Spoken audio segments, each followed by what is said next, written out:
السلام علیکم ورحمۃ اللہ وبرکاتہ. قدرمند باورجانې ما په دې هیله چې روغ او جوړ او خوشحاله وي او د ژوند په ښو ساعتونو کې به څنګه در تاسو ته پته ولګېده چې کوهاټ کې ډېر په مقابلې سره الیکشن وشو. شفیع جان او قاری شیرزمان صاحب په خپله کې مقابله وه، ډېره زیاته سخته وچلېده، خو اخر کې الله پاک قاری شیرزمان صاحب ته پته ورکړه. هغې بارے کې به دوی سره څو خبرې کوو. السلام علیکم.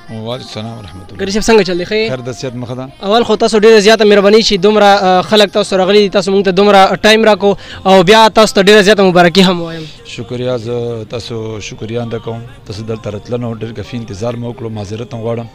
الله تاسو کتلو لغونې خلک راتللو نو دې باندې معذرت هم دینه غواړم. او ډېره زیاته مهرباني. مولي صاحب اول راته دا ووایه چې تاسو اول ځل ودرېدئ که دې نه مخکې هم چېرته سیاست ته راغلي یې؟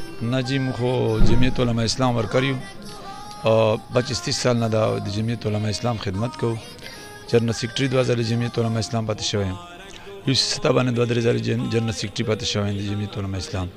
کسان کونسلر، تحصیل کونسلر د یو سی نه پاتې شوی یم. اوس دا ذمهداري ما باندې ملګرو واچوله، الله پاک کامیابي راکړله او دا مو وګټله. دا تاسو خپل خواهش دی چې تاسو سیاست ته راوځئ که نه چا تاسو ته دومره حوصله درکړه چې تاسو راووتئ؟ نه، جمعیت علما اسلام خو مو نظریه ده او دا مو د دین والا یو اهم خدمت ګڼو، اهمه شعبه یې ګڼو او خپل ځان دپاره یو سعادت ګڼو، نیکبختي ګڼو چې موږ د جمعیت علما اسلام ورکر یو، د هغې دپاره جدوجهد کوو. او د اوس کوم میر شی په دا ما خواهش نه و، خواهش نه دا ما باندې بوج هم د ودرېدل. مجبوري په حالاتو کې ملګرو مجبوره کړم، پارټۍ مجبوره کړم، صوبې نه ټکټ میلاو شولو. مجبوري په حالات کې راووتلو، بیا مقابله وکړه، الله پاک بیا فضل و کرم سره جیت کړو. عوام مینه راکړه، ووټې راکړلو، اعتماد یې وکړو، ما باندې وکړو، جمعیت علما اسلام باندې اعتماد وکړو، هغې په پالیسیو باندې وکړل. تاسو څه سوچو چې زه چې کله مئیر جوړ شم د کوهاټ نو اول به تاسو کوم کار کوئ؟ نو موږ خو بس مشن خدمت خلک ده که نه، نو موږ به خدمت کوو، هرې شعبې کې به کوو. سوره وسایل دی به د عوام دپاره برای کار راولو انشاءالله. اب استعمال او دینه بعد چې موږ کوم وخت هغه به د عوام دپاره وقف کوو. خدمت کې به انشاءالله څه کسر نه پرېږدو، شب و روز به انشاءالله دا خدمت کوو د عوام باندې. شفیع جان سره تاسو ډېره سخته مقابله وه، هغې ټیم تاسو زړه کې دا نه راتلل چې هسې نه چې شفیع جان یې وګټي یا په ځان باندې پر امید وایي؟ نو ما خو لکه څرنګې نتیجه راغله دغه نتیجې باندې ما یقین و چې انشاءالله فضل سره به دغسې نتیجه د عوام والا رسپانس مو کتلو، هغو جلسې د مو جلسو کې شرکت د هغو مینه ما کتله، هغې نه دا مو ته محسوس کېدله چې انشاءالله دا جیت به د کتاب وي.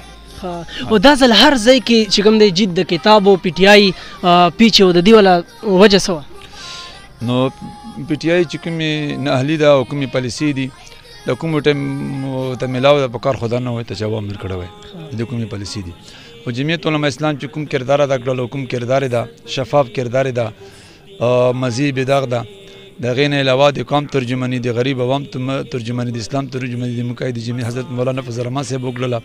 نو لکه څرنګه نتیجه میلاو شوه د نه زیاته پکار وه. والحمدلله کوهاټ کې خو 100% نتیجه میلاو ده. د ویلج یوت، کسان، جرنل اکثر مو داسې نه دي چې ډېر کم ځایونو کې دي چې منحر شوي دي. الحمدلله ډېر کتاب سره خلکو مینه، څرنګه چې جمعیت علما اسلام پالیسي دي د قوم ترجماني کې هم دغسې قوم اعتماد وکړو باندې. تاسو سره اوس داسې څوک راشي چې هغې ته څه مسله پېښ شي او هغې تاسو ته یو ووټ درکړی وي یا نه تاسو هغه مایوسه کوئ خو به نه؟ کوشش خو به دا وي چې مایوسه نه شي انشاءالله، هم انشاءالله مسجد کېږي به نه انشاءالله. اوس زړه نه به هغوی ته کار کوئ بلا تفریق به انشاءالله. موږ کله خدمت کړی، موږ ته الله پاک د کې خدمت توفیق راکړی، موږ بلا تفریق کړی ده. موږ دا نه دی کړي چا ووټ راکړی چا نه ده راکړی، څټ ته موږ نه ګورو چې ووټ چا راکړو چا رانه کړلو، مخکې مو مزل ده. چې کله تاسو ته پته ولګېده چې زما پوزیشن خو اول دی ټولو کې مخکې زه یم، څومره خوشحالي مو محسوسوله؟ نو خوشحالي خو چې څومره به هر جد کې چې څومره لکه هر کې تکلیف وي هغه انسان فطرت ته هغه تکلیف وي، بیا جد په شکل کې به چې څومره خوشحالي انسان فطرت ته خامخا خوشحالي وي او بل ځان دپاره نه څومره سپورټ وي، څومره حمایت افتا خلک وي، نو هغه خوشحاله وي، بیا خامخا خوشحالي محسوس کېږي. اخر کې خلکو ته څه پیغام ورکول غواړئ؟ نو خلکو ته دا پیغام ورکول چې انشاءالله کوم اعتماد مو کړی ده، انشاءالله د اعتماد په بدله کې به انشاءالله مو لکه څرنګه اعتماد کړی ده انشاءالله دغسې به خدمت کوو. او مو عوام ته دا پیغام ده چې که تاسې صحیح قیادت غواړو او صحیح انتخاب غواړو نو د جمعیت علما اسلام په هرې مرحلې کې د هغې انتخاب کوو. اوس خو دنیا وکتلو، د دنیا ادارې د نیب والا نورې وکتلو، یوه پارټي داسې نشته ده چې هغې والا امینګان د هغې والا وزرا په کرپشن کې ککړ نه وي، د هغې خلاف کیسونه له جوړي واحد جمعیت علماء اسلام ده چې هغه د قوم خزانه سره خیانت نه د کړه نو امانتداري چې غواړي په ملک کې غواړي نو جمعیت علماء اسلام دې سپورټ کړي. پښتا حالات کې د کوهاټ ګیس ډېر غټ پرابلم دی که تاسو ته څوک داسې راشي یا تاسو خپل هم پته لګي نو دې باره کې تاسو څه قدم اوچتوئ؟ نو ګیس لپاره خو مو سوچ شته ده چې ګیس کومې کمزوري په کار ده چې په کوهاټ کې نه وای.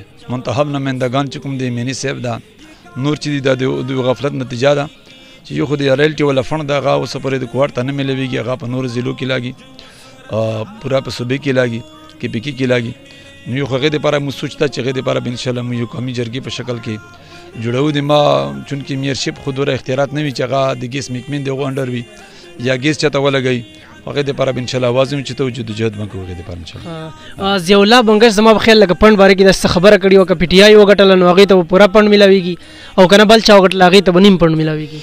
نو دغه سوچ چا ولې د قوم د خدمت ول لایک نه دي د قوم خدمت نه کوي او چې تعصب ولا سیاست او دا د ګوره د قوم چې دا د کې اوس مثال به زه در کوم یو کله دا اغه نه ترقیتی فند هغه ته ملاو نشي د پورا کلی سره باغې کې به د جی آی ولوي باغې کې به د پی ټی آی ولوي نو دا د عوام سره د دوستۍ پیغام نو دا د عوام خلاف پیغام و ده نو دا د زیولا بنګش صاحب سره می احترام لرو مرور ده خو دغه سي په میډیا باندې په حدود لپاره یو قانونین دا اختیار نه په کار د الیکشن کمیشن په دې باندې اکشن اخسته وای د کمپین والا دو حق نشته چې دو کمپین وچلي خو بیا لکه دغه سي الفاظ ته ملول چیرې مو دوه فندونه بندو نو دا د کوهاټ سره دښمنی ده د ځکه د فند د ما ذات لپاره نه ده د قوم لپاره ده د کوهاټ لپاره ده نو کوهاټ فند چې بند کی د کوهاټ سره زیته وږي او کوهاټ عوام چې د انتقام دی ور په شکل کې نه خل ان شاء الله. ډیره زیاته مهرباني د وخت راکولو یو جهان مننه ملګرو دا وقاری شیرزمان صاحب چې د دې د محبت نه ډکې خبرې د جذبې نه ډکې خبرې تاسو خپل باندې واوري د قوم سره دوی څومره مینه ده دوی څه غواړي څه کول غواړي خپل قوم لپاره نو دا د دې خبرې تاسو خپل باندې واوري تر بل پروګرام پورې خپل باور جان ته ورکړئ اجازه د خدای په امان.